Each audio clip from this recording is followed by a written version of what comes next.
That's a big drink you have. All right, all right.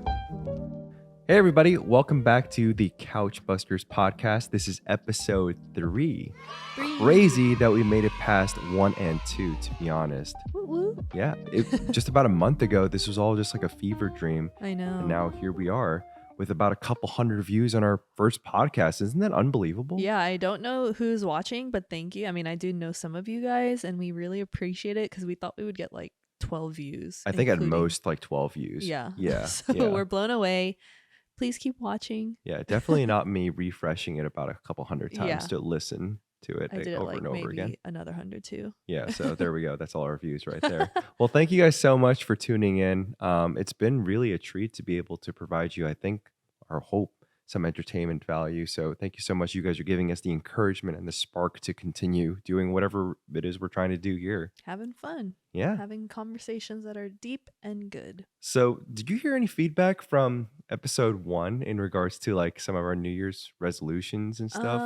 I mean, everyone freaked out about time blindness. Yeah, because it's not a real thing. It is a real thing. It is on Mayo Clinic, and I have Jane, my good friend Jane, to thank for telling me that. Mayo Clinic, the same Mayo Clinic that told me that I had cancer multiple times No, after saying that I have a stomach ache. That is WebMD. Okay. So you should not look up anything on WebMD if you are feeling any type of sickness, because you will be dying of cancer no matter what. So have you been doing anything to kind of address this fake, not fake disease? So it's been my New Year's resolution every year to be better about being on time. But I think because I've told the public about it and talked about it with people, I have just been making like real concerted effort to just always be watching the clock when I get ready. And then not only that is just padding. So I estimate how long it'll take. And then I give myself another 15 to 30 minutes more, depending on what the occasion is. Are you visualizing you being late? Is that what's kind of like encouraging you to not be late? No, I'm visualizing me being on time. Oh.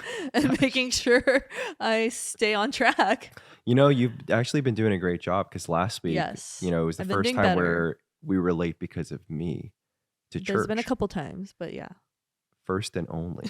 Yeah. Well, anyways, just you've been doing a great job. Yeah, to keep I'm it up. trying, and so we'll see. Keep me accountable. But yeah, I think what also helps is I don't want to disrespect other people's time. And so I think I've been trying to like think about it that way more. But I do still struggle with it, so it's going to be a journey. For sure.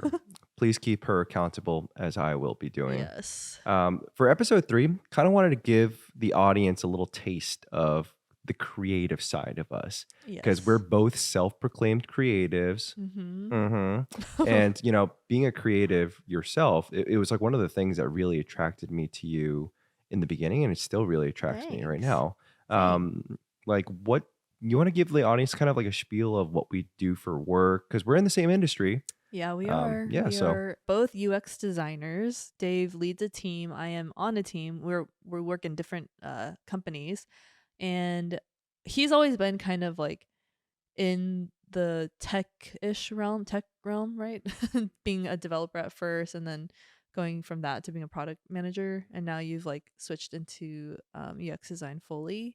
But you kind of always been doing like design on the side, like in your freelance stuff. Always, as well. For me, I've always been kind of like in the creative field. I think that's I first started in a startup creative agency. I was working on the accounts and strategy side first, though, but I always wanted to be like in the orbit. And I think when I realized that I needed to be a designer or like be actually doing the work myself, was when I realized I was just always wanting to be as close to the project and creating the work as possible, and that I wasn't really satisfied if I was not actually making the work myself. Do you feel like you're always creating outside of work too?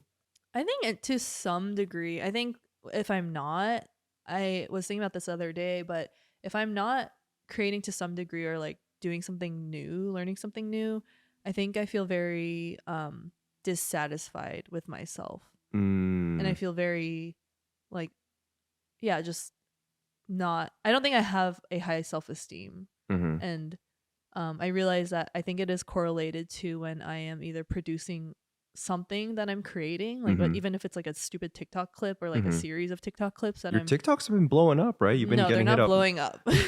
Getting mad popular over here. I've been like just making some like fun UX content on the side. They're not that fun, and please don't go looking for me. But I just do that, and then I do stuff for Remicity that has been actually more and more fun as I delve into like doing photo shoots, constructing my own photo shoots for like the products itself, or like making myself a model and then like creating the concepts around photo shoots. That's been fun. But yeah, I think if I'm not doing it, I don't feel like energized either. I don't know. How do Mm. you feel? Have you ever been in a period where you were just I not? feel the same exact way because, Oh, like you said, I started my career off as like on the more tech side, yeah. and I was always doing creative stuff on the side, whether it was music or like other freelance gigs where I was like constantly designing, Mhm. because I felt as though my 9 to 5 traditionally just did not give me the outlet to be creative. Mm. So I found myself often like twiddling my thumbs Hmm. in terms of like the lack of creativity, and so I would seek after that almost on a daily basis. And now, I'm always kind of like working even outside of work, doing other creative works. And so I feel as though if I'm not producing in that manner, Yeah. it feels kind of like I'm being dishonest to myself, my Mm. identity, if that kind of makes sense. Like if I'm not constantly being a creative, whatever that really means, I feel as though I'm not really being Dave. It's weird though because I don't think I ever thought of myself like as a creative or like maybe a creative person or an Hmm. artistic person, but I don't think I heard this label creative until like maybe 4-ish years ago when Really? yeah. In what context did you hear it then? Did someone else say like, "Oh, Michelle, you're so creative," and you were like, "Oh, I never really Yeah, thought or about like that." she's a creative too. Uh huh. And then but I didn't ever think of myself like I'm a creative. Oh, for real? Yeah. Huh, So, interesting. Because I've always thought of you as a creative. Do you think maybe it has something to do with, like, the way that you were brought up? Because, like, just, like, in the Asian American experience, it's not something that is necessarily highlighted as, like, a career path or perhaps even, like, an attribute to ascribe like, to work towards, right? Like, creativity in my household was something that was, like, if you it's cool to be creative, but just don't go too far with it, kinda thing, and I'm wondering if that's something that is relevant to you too, I don't know if it's because it was discouraged in any manner, but I or just just, thought it like, was like a not new term, highlighted? but yeah. Oh, In that interesting. sense, because I've always been called artistic Mhm, and I've been described as I guess creative, mhm. but in an adjective sense, not like a noun. Interesting. So, like, when you think about leaders that are often, like, highlighted, like a Steve Jobs or an Mhm. Elon Musk, creativity is probably at least it's one of the attributes that I ascribe to them. Would you agree? Yeah, definitely. I wonder why, like, our parents, my parents specifically, are like, "Oh, look at," when Steve Jobs was around, he was like, "Oh, look at Steve Jobs, so creative," right? But then growing up, like, I would never be encouraged to like act out my Yeah. creativity in that manner. But creativity is often like in my head, it leads to, or it's like a good sign of a great leader, Mhm. right? But it wasn't necessarily quote unquote encouraged in just like the Asian American experience. Why do you think that is? I think personally it's because we as Asian Americans are coming from immigrant families, right? Whether we are second generation, third, or some of us even fourth generation. But I think a lot of our parents or grandparents came in order to give us a better life. Mm, And for us, a lot of us carry that burden to pursue that better life and achieve success. And oftentimes, many of us were encouraged towards like very traditional routes of success, like become a doctor, become a mhm, lawyer, become mhm. an accountant, or like engineer, or something that's like very stable and Mhm. like very secure. And Yeah. you can be successful if you try hard. Mhm. And I think that, yeah, that's because like we came from a place of insecurity. So we are seeking that security and they didn't, I don't think we were encouraged to pursue like insecure fields, Mm. unsecure fields, Mhm, mhm, unstable and yeah, fields. unstable, I guess. Do you think that, like, by extension, that had a kind of effect on creating the bamboo ceiling in a way? In terms of, like, because we weren't encouraged to go after those quote unquote "less stable careers" Hmm. in, like, creative areas that, other people don't necessarily label us as creative, therefore, not leadership material. Do you think that kind of like plays into this? Yeah, I think it's like twofold because there isn't representation there. There's no one, they're not seeing a lot of people in the creative leadership fields. Yeah, So yeah. therefore, maybe I guess they're making conclusions that, oh, they might not be creative, when in fact there are other like competing motivations Mm-hmm. Mm-hmm. to like drive us elsewhere. But I think that is something. And then at a certain point, it becomes like just a stigma that we have to fight against. You Yeah, know. that's the whole reason why I brought this up is because like at JPMC where I work, we were just doing performance evaluations Mm-hmm. and now like goal setting. And I was trying to think of like what the next step for me would be. And I'm sure you've thought about this too in the UX field. Like what's the next level? Yeah. Right. But like when I look up at the next level, because I'm like middle management right now, I just don't have any references in the Asian American community that I could look up to and be like, hey, mentor me, Yeah. teach me how to In the be at creative that next. field. Yeah, especially in the creative fields. And is it like that for you? I'm wondering at like GM. Yeah, I don't know any Asian American woman that is in a leadership position, specifically in UX, Hmm. specifically at GM. Yeah. However, I've seen a lot of Asian, not maybe not a lot, but I've seen Asian American women in these leadership positions in the like design conferences that I attend online, or like Hmm. whenever I look up stuff on YouTube. There are some, Asian women as leaders, but I don't think they're the majority by any means. And I Hmm. think they're more so, um I mean, if they're speaking at tech conferences, they're probably in working at like the big tech companies like Hmm. Apple and Netflix, etc. Hmm. That's true. I was just looking up an article, I think it was on HR Drive, in regards to some of those leaders in the like creative spaces that you were talking about, Asian Americans. Mm-hmm. And they say that the overwhelming majority of them feel as though they're there not because of their creative merit, but because they were like the token, it's like a Token kind of Asian. token Asian, just to like say that like our leadership board has an Asian American. Do you Yeah. think that like there's like a lot of weight in that in terms of like it being true? Like it's not about creative merit as like an Asian American in the leadership sense. It's just kind of like you're just like a tokenized I mean, how character, do if you you know will. that? It might be both. Hmm. Um, I mean, that can go into maybe a controversial topic of like DEI stuff, diversity and Sure. inclusion. Because I kind of, as controversial as it may sound, I Yeah. kind of feel like that because there just isn't a lot of Asian American representation in like our field Yeah. and other creative fields. And in fact, like I was doing some research in regards to like leadership in Asian Americans. There is a associate professor by the name of Jackson Liu. He's a associate professor at MIT. He did a field study, two field study involving over 2,000 MBA students, and it kind of validated this perception that Asians are less creative and therefore have a decreased likelihood of being nominated as leaders, right?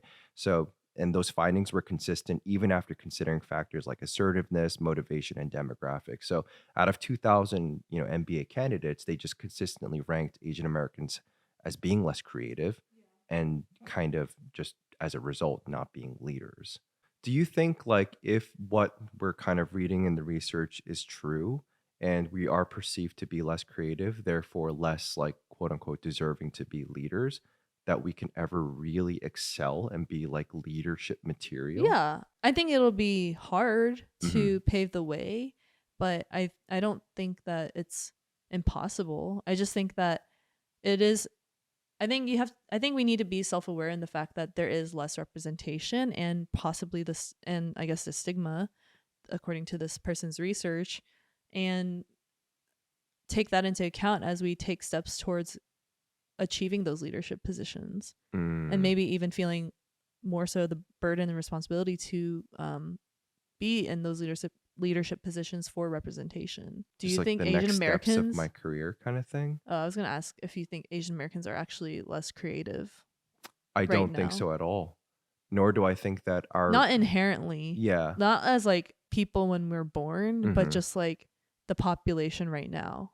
Is less creative? Yeah. I don't think so. I think this goes back to like kind of what you were saying about like families and like what they value in terms of pushing those quote unquote stable jobs and whatever. Hmm. It's like we all were born, in my opinion, with the innate capability to be very creative. Yeah, but I'm not asking about. I know, but like, and some people have like a higher capacity than others. Yeah. But depending on the family environment that you were raised in, specifically for Asian Americans, if we're getting pushed to be in like those more stable professions, I feel as though it's just kind of like suppressed, if you will. So I But don't, I think creativity is something that you have, and it can either die if you don't like nurture it. Uh-huh. nurture it, and then if you do nurture it and work at it, you can get better and better and better at it, but you have to work at it. Interesting. So creativity is like kind of like a skill that you can Yeah. grow. Yeah, and it's definitely a proven thing too. It's a part of your brain that is the more creative side, the artistic side. Mm-hmm. And you can do specific exercises. I read a book on this. Hmm. You can do specific exercises to increase your creative capacity. Hmm. And that goes anywhere from like drawing to, that's talking about drawing an object has to do with how you see things and the Mm-hmm. spatial awareness that you perceive around that object. Hmm. But it also helps you become more creative in the sense of like you're looking at an object in just like with the proper assessment, like from different angles and things like that. I have a question. Yes. Like, you didn't label yourself as a creative, right? Not Um, growing up, not like that. but you do now, right? Yeah. Okay. What made you change that? Just hearing other people call me Oh, it's that just like and the realizing like validation of other people saying that you're creative that made you realize that you're creative? I do think that there was, yeah, I think it was a slow transition to me adopting that title of being a creative in the same way like I wasn't a designer until like a few years back. Like Mm. 2020 is when I did the boot camp Uh-huh. for UX design. Uh-huh. Um, Before that, I was in a creative industry, Yeah. which I enjoyed and wanted to be a part of, but I Yeah. wasn't actually a designer myself. I was doing And a you lot of, even you majored in fine arts in school. yes. So that's so surprising that you didn't even at that point I consider yourself considered a creative. myself an artist, but I think even back then I had a hard time assuming the title of an artist because I didn't feel like truly an artist and I didn't necessarily want to be an artist. I was Mhm. just like stuck in this major that I didn't know how to get out of. Interesting. Is there like a creative element that you think you connect with the most? Creative element? Or an aspect of creativity that you connect with the most? When I have a vision and when I can see it come true. So like even with something like decorating, we had like a really fun Halloween party this Yeah. past year Yeah, it was and awesome. we decorated this huge house and I felt like we couldn't just decorate like one little part of it because like we would have a lot of people like flowing through the rooms in it. To me, I thought it would be so awkward if we just did one room. So we had this like whole vision of like what theme to go for in each room and like that was really fun for me and then seeing it come to life was very satisfying. And then it was a process of like we built our own little like coffin out of cardboard boxes. Like all of that was really fun. And but that's like one kind of example. It's like very satisfying when I edit a video and I see like the final product comes out to be like really cool. Like Mhm. that's very satisfying for me. Mm. So it's just like when I have a vision for something and I can like see it come to life towards the end. Yeah. I think that process is I keep saying it's really satisfying. It's Yeah. exciting for So me. kind of in like the set designy No, way? it's not just set design. Like I just said, like if it's editing a video or if it's like concepting a jewelry campaign, Mhm. marketing campaign, and like I have to think about how we want to edit the video or like how we want to edit like the makeup or like the looks, and then Mhm. putting it all together is Oh, no, fun. because I wanted to ask, like, if there's one element, if there's like one thing that let's One say that you medium? one medium, yeah. Oh. So I was trying to like define like what you were saying into like one medium, because for me, it would be music is what I connect with the most, right? There are specific songs that I'll never forget that I've heard like once. And like you know me, like I could just be like spitting out Christmas songs and it's July. Yeah. Like I literally connect with music like on a deep, deep level, Yeah. and it like really is something that I can't live without. So I was wondering if there's like, something I was trying to If there's like this decipher if there's one one thing. thing for you as well. Because you spoke about like set design like before outside of this podcast. And so I'm just kind Yeah, of wondering. that's my like dream job. Like Hmm. if I could do anything and not worry about like money, Hmm. I think set design would be something I would want to do. Mm. Is that a medium though? I think it could be definitely. I feel like set designers would argue that it's like a definitely like a medium. Let's say you Okay. were the best set designer in the world, Yeah. right?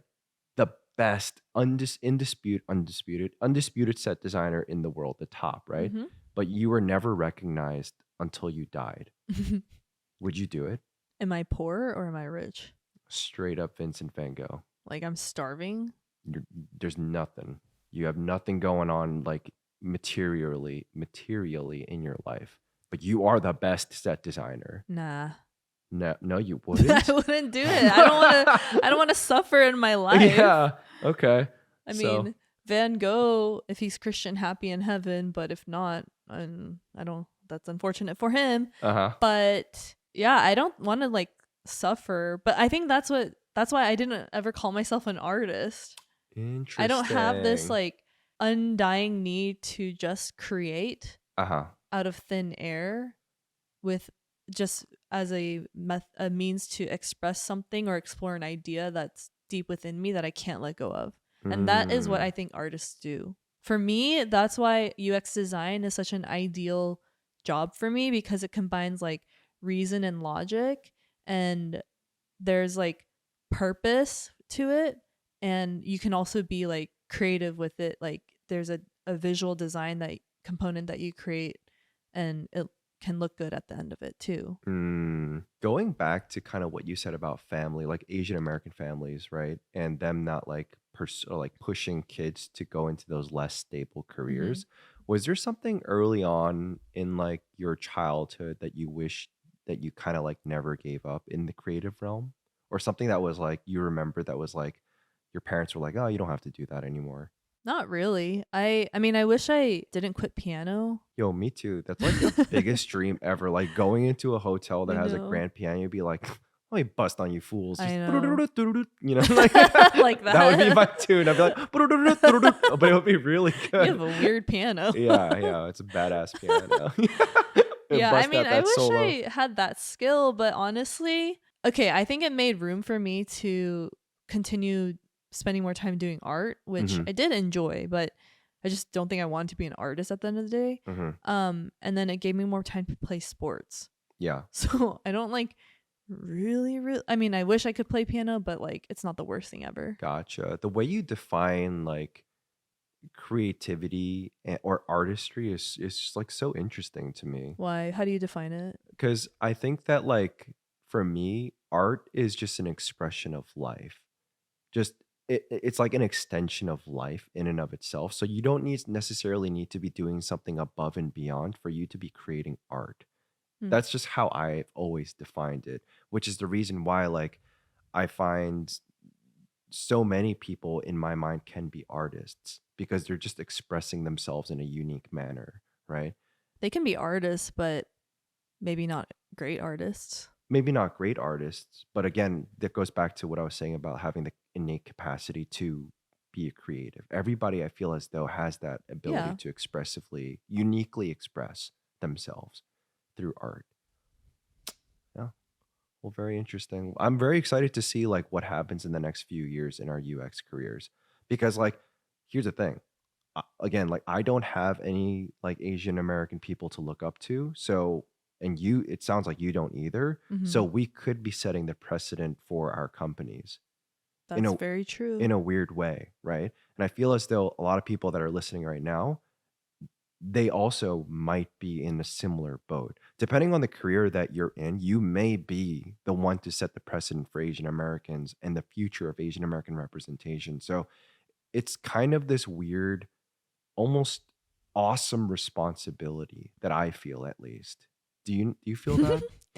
um It's like I don't want to say like, oh yeah, well, like we're amazing or whatnot, but like to be honest, we're kind of at the crux, especially in a creative field. We're at a crossroads where someone has to step up. I don't know. Honestly, I feel like I'm just focusing on myself and like wanting to develop as a UX designer and become a really great UX designer. Yeah. And I think a byproduct of that will be like hopefully growing into leadership positions and bringing that representation to the table. Yeah. But I guess I'm not thinking about it from this like burdened perspective. Oh, it's not. It's less of a burden, as I said. It's more of just like a really cool thing to think about. Yeah, it's like an Well, awesome yeah, responsibility. yeah. Yeah. But I don't Or, think of you it know that what would be way, even a better interestingly. thing for you? I could see you being a really good sugar mama if you continue your TikTok career. I would like to coast. I We'll see about Please. that. I mean, yeah, we'll see. On the topic of you connecting with music, Mhm. I wanted to ask you, I have noticed that you have not made a lot of music in the last like 2 years. After we started dating, you stopped making music, really. I mean, 'Cause you I made got like you. one song. Yeah. I'm just done. I don't need to You were like, sing "Let me send anymore. you this love song," and then tell you said it wasn't about me, and it wasn't. And then we Mm. made a music video, and then that's how it all started. But it Gotcha. was a That very was it. romantic song, and I Uh, was very confused. But anyways, why haven't you been really making music? I feel like I am not in a place to produce good music. What do you mean by that? Because I've been doing music for so long and I've like heard my voice for so long, I know like when I'm in a good groove. And for the past Like couple of years, mentally? mentally, physically, and just like vocally, Uh huh. and for the past couple of years, I think I've just been missing the mark. Hmm. I've just not been able to get back into that groove that I was in comfortably maybe a few years ago in terms of like being able to musically produce, which is why like we're doing like I was like, let's do a podcast. Let me get into UX design. I'll just do a career change, right? I had to do something because you're right, I do connect and like I said, like I do connect most deeply with my creative side through music, but because I wasn't able to get to that area, I was like, I have to do something to somewhat compensate for that, if that kind of makes sense. But Yeah. do you think you've really tried to work through your creative rut? Because I think every single creative person goes through something called a creative rut where they just Yeah. get stuck and they can't like think of new creative ideas. They can't push themselves. And it is a very frustrating thing to be in, Hmm. but you just, you have to work through it. Yeah, for sure. Do you feel like you've, really tried to work through that creative rut for music That's a great specifically? question. Musically, I don't know. I think I've just tried to compensate in other Mm. ways. It's Does it just make you like, sad? yeah, for sure it makes me Oh, sad. Because I know like in the creative realm, the the most amount of just like things that I've done is through music. right. And so not being able to produce in the way that I think I know like best, Mm-hmm. it's kind of heartbreaking to be honest. Mm. Like for me, it's just like, why can't I do this? But I don't think to your question, I've done anything to get myself out of that rut other than compensating in other creative Right. realms. Right. And now I'm in a weird place where I'm just like, dude, like UX design, like Figma design is awesome, you know? Figma design. Yeah. I'm just gonna keep doing this, you Yeah. know? But there are days when like I like just Huh. listen to music. I'm just like, dude, what am I doing? Like, why can't I should just, like, boot up, Logic, and just, like, record something, but I just Why can't do do you it. think you haven't tried to work through that creative rut musically? It's just that I don't know how to be honest, and maybe it's because like, I've always in my head associated doing music with, like, having it was like a set Mhm. time frame that I could pursue it, if that makes sense, Like in your life? in my life. Like to be a I musician? think that like a lot of musicians, right? They have this idea of pursuing music for musicians that don't want to do it like super seriously. Mhm. They have this like weird timeline in their heads where it's like, you know what, I'll do it during college and then a few years after that. And if I don't make it, then I'll just fizzle out. Mm. I've heard that multiple times. It's not just like my story, right? Mhm. A lot of people that are talented in the music realm kind of have similar life stories in regards to falling off, and I think that I'm there. And I don't wanna say that, like, it's just, like, a defeatist thing. I'm gonna join these people in this, like, idea and be, like, a fatalist, but I can't help but to feel like it's kinda like that. Do you want to make music again? Yeah, definitely. Huh. A part of me does. And maybe, like, I can add that to my resolutions right now. Yeah, you Could be. maybe just like figuring out ways to I'll give you my Yeah. book on creativity, Yeah, that but might be good. how to like break out of, your creative ruts or like grow your Yeah. creative What capacity. about you? I mean, you're doing a lot with like Remissity and Mhm. like your actual 9 to 5 is pretty creative as well. But are you doing anything to satisfy that like creative identity as a whole?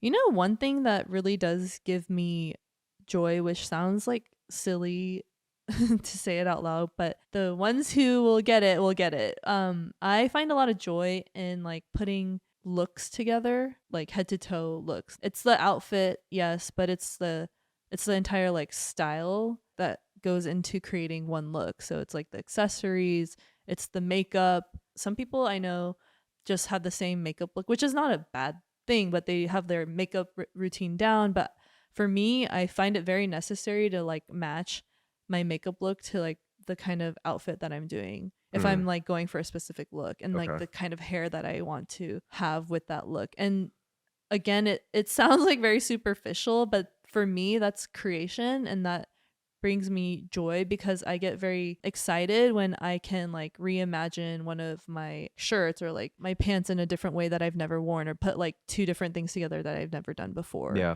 No, it definitely is an avenue of creation. I just don't get it. Yeah. I don't get it. And you, like And you it's said, just some fun people for do. me, but that Yeah. is what makes me like feel that little spark of joy. For sure.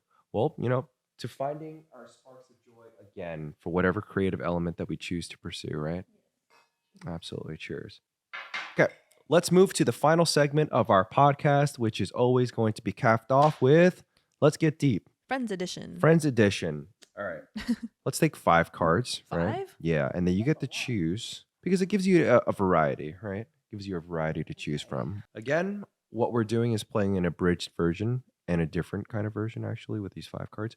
But just choose one card with a question that you want to ask me. If I refuse to answer, then I have to finish my drink, and vice versa. Are you currently annoyed with any of your friends? It says who and why. Ooh, gosh. Maybe you don't have to say who. I'm sorry, bro. Just kidding. I can't just call him out like that. Don't say who. Yeah. Not in this public space. Yeah. I will have to finish my drink. Oh, that's a big drink you have. It's mostly Coke. It's okay. Are you sure? Yeah. Okay. It's mostly Coke. Here's a question for you. Dang. I want to hear the answer though. Yeah, maybe. What would be a good tradition for your friend group to have? A good tradition. A good tradition. I feel like going on a trip once a year would be a great tradition to have. Is Can't that argue lame? with that. It is. No, I don't think that's lame. Where would you go with your friend group next? Well, we've talked about going with our home group to New Mexico. Mm-hmm. But there are other girls from Virginia that I've been wanting to do a girls trip with. Maybe I'll go to Boston. Boston? Yeah. Very nice. Well, thank you all for joining us on another episode of Couchbusters. Please join us next time for a couple of guests. Yeah. We're really excited to have them. It's going to be, well, you know what? I'm not going to give it away. Good conversation. It's going to be a great conversation. We look forward to seeing you guys then. Thank you. Bye. Bye.